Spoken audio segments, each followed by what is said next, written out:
আসলে শুভেন্দু তার ভারসাম্য অনেকটাই নষ্ট হয়ে গেছে বলে মনে হয়। হয়তো কয়েকদিন পরে সে পাগল না হয়ে যায় সেরকম একটা আশঙ্কা অনেকেই করছে। আপনারা দেখেছেন, এটা মিডিয়াতে ছড়িয়ে পড়েছে, সোশ্যাল মিডিয়ায় তো ভাইরাল, যে কে তাকে চোর বলেছে। চোরকে চোর বললে যে এত রেগে যায় সেটা কে না জানে। তা সেই চোরকে চোর বলেছে, শুভেন্দু সেই পাবলিকের পায়ের জুতো খুলে সে পাবলিকের পেছনে দৌড়ে যাচ্ছে। তার যে কেন্দ্রীয় বাহিনী ঘেরাটোপে আছে, সে কেন্দ্রীয় বাহিনী তাকে থামাচ্ছে, দাদা করবেন না করবেন।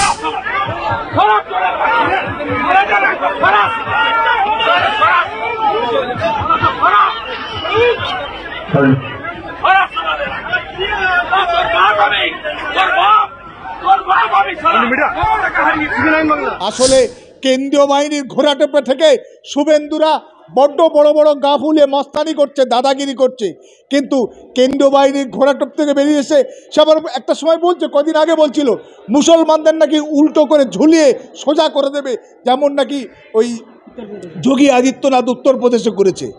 আসলে চালাকি, যদি এই সমস্ত বড় বড় কথা, এই সমস্ত মস্তানি সুলভ কথা কেন্দ্রীয় বাহিনীর ঘেরাটোপে থেকে বলা যায়, কেন্দ্রীয় বাহিনী ছেড়ে দিয়েছে সাধারণ পাবলিকের মধ্যে থেকে, বলো তো দেখি বাবা তোমার কত জোর, কতটা তুমি পারো, কতটা কোন মায়ের দুধ খেয়ে এসছো। বাংলার মানুষ দেখে নিত, বাংলার মানুষ বুঝে নিত কে কাকে সোজা করে দেয়, সোজা করে দিতে পারে। উনি বলছেন 26-এ যদি বিজেপি ক্ষমতা আসে তাহলে কিন্তু ওই আসামের মতো এখানেও উত্তরপ্রদেশের মতো গোমাংস খাওয়া বন্ধ করে দেবে। আসলে স্বপ্ন দেখতেই পারে, আসামে যেটা সম্ভব হয়েছে বা উত্তরপ্রদেশ হয়েছে বলে এই বাংলায় হবে, এটা কিন্তু স্বপ্ন দেখা বৃথা। 2021-এ প্রধানমন্ত্রী নরেন্দ্র মোদী, অমিত শাহ তারা ডেলিগেশন জারি করেছে, দিনের পর দিন তারা একেবারে 294-এর মধ্যে 200-র বেশি আসনে পেয়ে তারা ক্ষমতা দখল করতে চলেছে। সমস্ত মিডিয়া একযোগে লেগে পড়েছিল, সমস্ত মিডিয়া তাদের সমস্ত রকম সমীক্ষায় বিজেপি ক্ষমতায় আসছে এই বাংলায় সব কিছু দেখিয়েছিল। কিন্তু না, বাংলার মানুষ অতটা সাম্প্রদায়িক নয়, বাংলার মানুষ সচেতন মানুষ, বাংলার মানুষ, এই বাংলাটা হচ্ছে রবীন্দ্রনাথের বাংলা, এই বাংলা হচ্ছে কাজী নজরুল ইসলামের বাংলা, এই বাংলা হচ্ছে বেগম রোকেয়ার বাংলা। ফলে এই বাংলায় সাম্প্রদায়িক শক্তি, বিভেদকামী শক্তির ঠাঁই নাই। তাই 2026-এ শুভেন্দুর বা বিজেপির বা আরএসএসের এই বাংলায় ক্ষমতা আসার ন্যূনতম কোনো সম্ভাবনা নেই, তারা জানতে পেরেছে, বুঝতে পেরেছে। তাই অমিত শাহ, নরেন্দ্র মোদী এই বাংলায় আসা অনেকটাই কমিয়ে দিয়েছে। আপনারা জানেন সব জায়গায় বেরিয়েছে, ওই নাকি 1 কোটি সদস্য তৈরির জন্য বিজেপিকে টার্গেট দিয়েছিল বিজেপির কেন্দ্রীয় আপনার কমিটি, কিন্তু দেখা গেছে তার নাকি ওই মিস কল দিয়ে সব চালাকি 27 লক্ষ নাকি হয়েছে, 1 কোটির জায়গায় 27 লক্ষ, অর্থাৎ 27%, 73% ফেল। এবং এই 27-এর মধ্যে কতটা জল মেশানো তারও ঠিক নেই। ফলে এই বিজেপি, এই আরএসএসকে বাংলার মানুষ চায় না, বাংলার মানুষ 21-এ ছুঁড়ে ফেলে দিয়েছে। এবং তারপরে পরে লোকসভা ইলেকশানে আরও পর্যুদস্তু হয়েছে, এবং তারপর উপনির্বাচনে তারা সমস্ত ধুয়ে মুছে সাফ হয়ে গেছে। এবং 26-এ তারা মানে প্রধান বিরোধী দল থাকতে পারবে কিনা সেটা ওটা আশঙ্কা তৈরি হয়েছে। সেই জায়গার দাঁড়িয়ে আজকের শুভেন্দু আজকের মানে প্রমাদ গুনছে, সেখানে প্রমাদ বকছে, ভুল বকছে। ফলে তার ক্ষমতায় আসার তার কোনো সম্ভাবনা নেই, কোনো সুযোগ নেই, সে বুঝতে পেরে গেছে। তাই আজকের এই উল্টো পাল্টা বলে, সাম্প্রদায়িক কথাবার্তা বলে প্রচারের আলো পাওয়ার মরিয়া প্রচেষ্টা চালাচ্ছে। এই যে ভোকাস আপনি বলছেন মিথ্যা বলে, এই যে ভোকাস বলেই তো নরেন্দ্র মোদী বলেছিল যে हर आदमी के अकाउंट में 15 लाख जाएगा, हर साल में 2 करोड़ का नौकरी दिए जाएगा। আপনি 5 টাকা পেয়েছেন কি জানি না, আমার অভিযোগ আরও কেটে নিয়েছে 900 টাকা। কী বলবেন এই প্রসঙ্গে? আসলে নরেন্দ্র মোদী যে শুভেন্দুদের যে গুরু, দেশের প্রধানমন্ত্রী হয়েছে, যে নিজের স্ত্রীকে ভালো করতে পারেনি, নিজের স্ত্রীকে যে পরিচয় দিতে পারেনি, নিজের স্ত্রীর যে খবর রাখে না, সে আবার নিজে আবার দাবি করে সে নাকি মানে বায়োলজিক্যালি সে জন্ম হয়নি, অর্থাৎ কোনো মায়ের গর্ভে জন্ম হয়নি, তিনি নাকি অলৌকিকভাবে জন্মেছেন ইত্যাদি ইত্যাদি। সেই এরা সমস্ত রকমভাবে মানে মিথ্যা এবং চালাকি দিয়ে ক্ষমতা দখল করার চেষ্টা করেছে।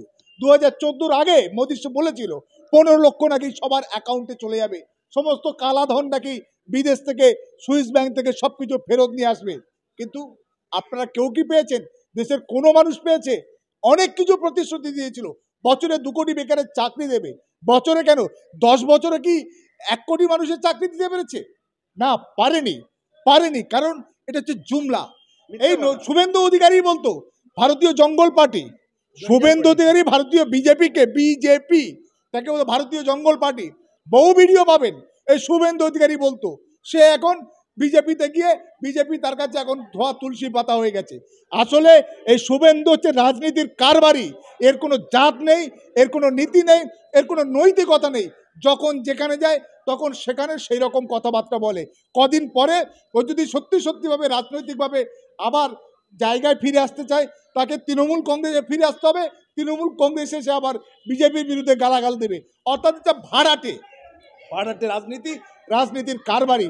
কোনো জাত নেই, শুভেন্দুর কোনো জাত নেই।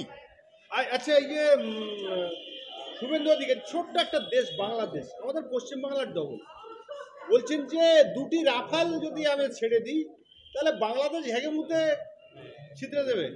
বাংলাদেশের বিএনপি পার্টির নেতা উল্টো বলেছেন যদি বাংলাদেশ আমাদের প্রতিবেশী রাষ্ট্র, প্রতিবেশী দেশ সমূহের সঙ্গে সুসম্পর্ক বজায় রাখা আমাদের প্রত্যেকটা দেশের দায়িত্ব এবং কর্তব্যের মধ্যে পড়ে।